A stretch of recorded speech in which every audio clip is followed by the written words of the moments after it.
Hey everybody, this is Johnny Dim, and I'm just going to give you my thoughts on Spider Man Far From Home. I'm doing this partly as a precaution because we filmed a new Quite Contrary video, Zach and I did, and it may not be our best attempt at a video. We tried a new idea for Quite Contrary where we each take a different side of whether the movie was good or bad and argue about it, except Zach hadn't seen the movie yet, so he was just basing everything off of what I was saying about the movie.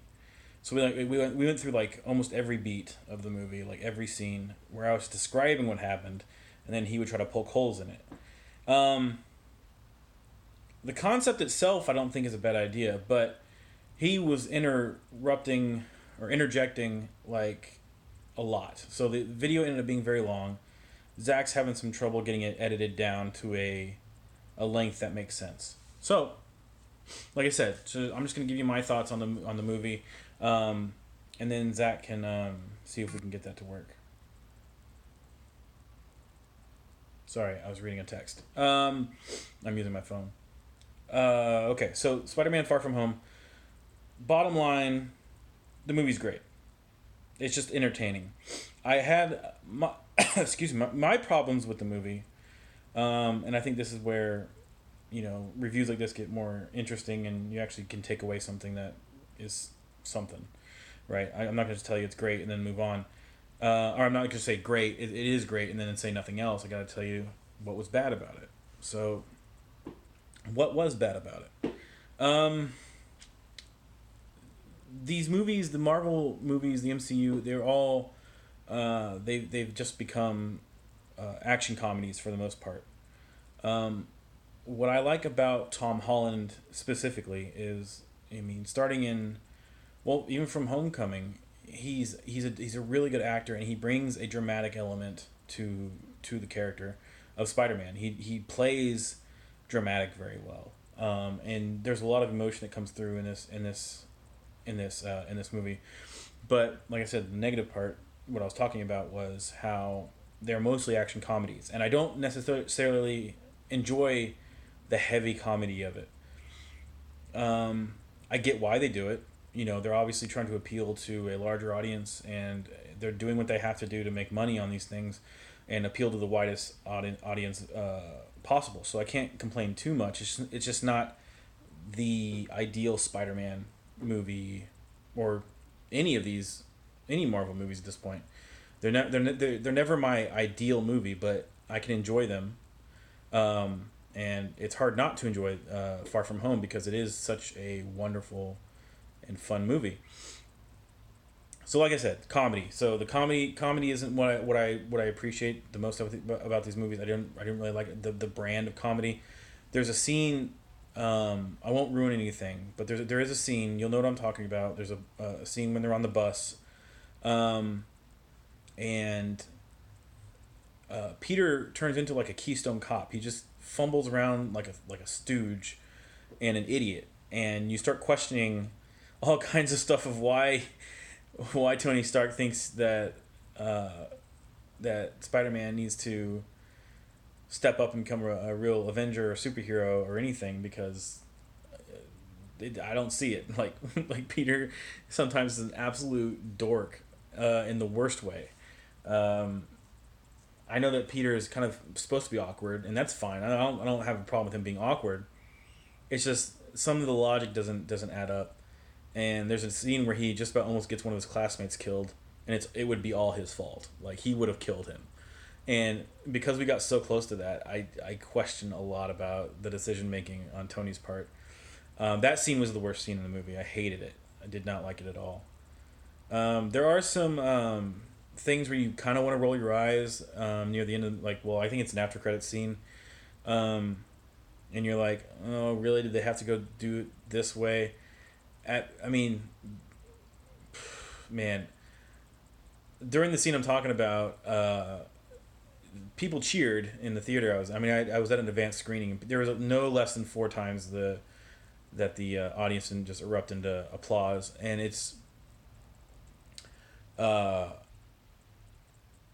I, just because an audience at an advanced screening liked it and cheered doesn't mean that I'm gonna like it. But that says a lot about what I said about how they're just trying to appeal to the largest audience. They did that very well in this movie.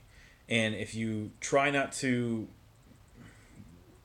tear apart, like try to find logic holes, like just think too hard. If you don't think too hard about this, about why certain characters are doing certain things, this movie is a lot of fun. Visually, blows you away. The action scenes are they're just top notch stuff. Like I was blown away. There's a twist that I liked. There was the final confrontation with the villain. I liked a lot. I didn't see a lot of this coming. I knew a little bit about Mysterio going in, and so I was kind of warned that what he might be doing, and even knowing that, it still blew me away. I still really enjoyed it. I think it was really good. Let's see what else could I be critique the movie about. Um,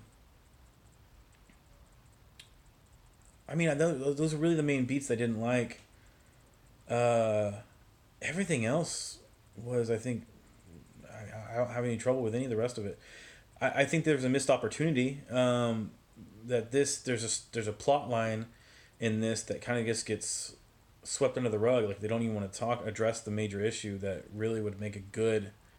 To be honest, it would have gone well in a Civil War movie if they had done the Civil War movie correct. There's aspects of like responsibility, and there's actually something in here that kind of hints at Tony kind of completely going against what he had said in Civil War. Like he felt that he took the argument that superheroes needed to be someone had a they needed basically a leash on them.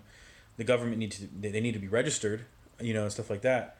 And he that doesn't really apply to him. Like he thinks he's above that. Like he's kind of an asshole when all things considered, when you think about what he did. Not in this movie, but there's something that he obviously was working on in the background, and he's also done. Like he doesn't care. Like he works outside of the government. He works outside of control and any kind of checks and balances. He thinks he's better than, but he thinks everyone else should. All the other superheroes need to be registered and controlled and stuff like that. It's a double standard, and it's really dumb. And I think that they could have gone a better route. That's when that may not factor into your enjoyment of this movie or not, because that's when you're taking kind of a macro look at the MCU and what Tony has been doing in the last few MCU movies. Then when you add those things all together, then you're just like, oh man, it doesn't make any sense. But if you try to just take in this movie as it is and what they're presenting to you and the stories that they're trying to tell, because it's not any type of political drama. That's not what the story they're trying to tell in this movie. This movie is a very personal story about Peter and whether he wants to actually step into a superhero with more responsibility and actually become what Spider-Man could become. He could be a much bigger deal than what he has been. He could be much bigger than just the neighborhood, your friendly neighborhood Spider-Man. He could be, he could take the mantle of Iron Man, or at least what he represents. Like he could be the next big superhero, and this is a really cool story of how he kind of resists that. Like he doesn't really want to be. He just wants to be Peter Parker. He wants to go on a school trip to Europe. He wants to get closer to MJ. He wants to explore that relationship. He's still a high school student, technically, because he got and they addressed that a little bit in this movie about the blip, they call it, where you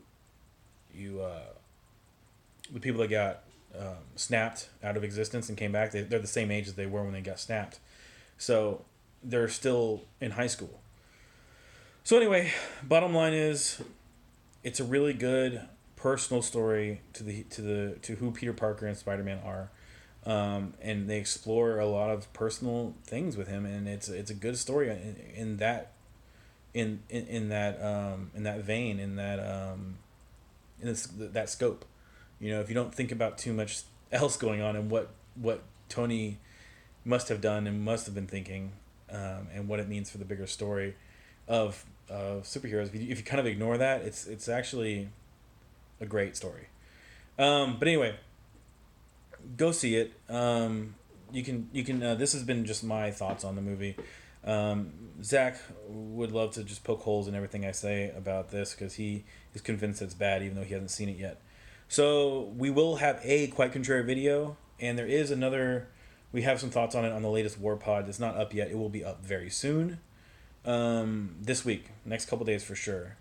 It's gonna be a busy week though. 4th of July. I got that day off, so maybe I can get caught up with all the posting of all the stuff when I can. But we're hosting 4th of July here, so my family's coming over, and so I got to clean the house, and it's gonna be a mess. But we're gonna try to get it all done.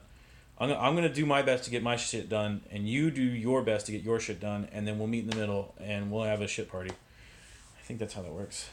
All right, bye.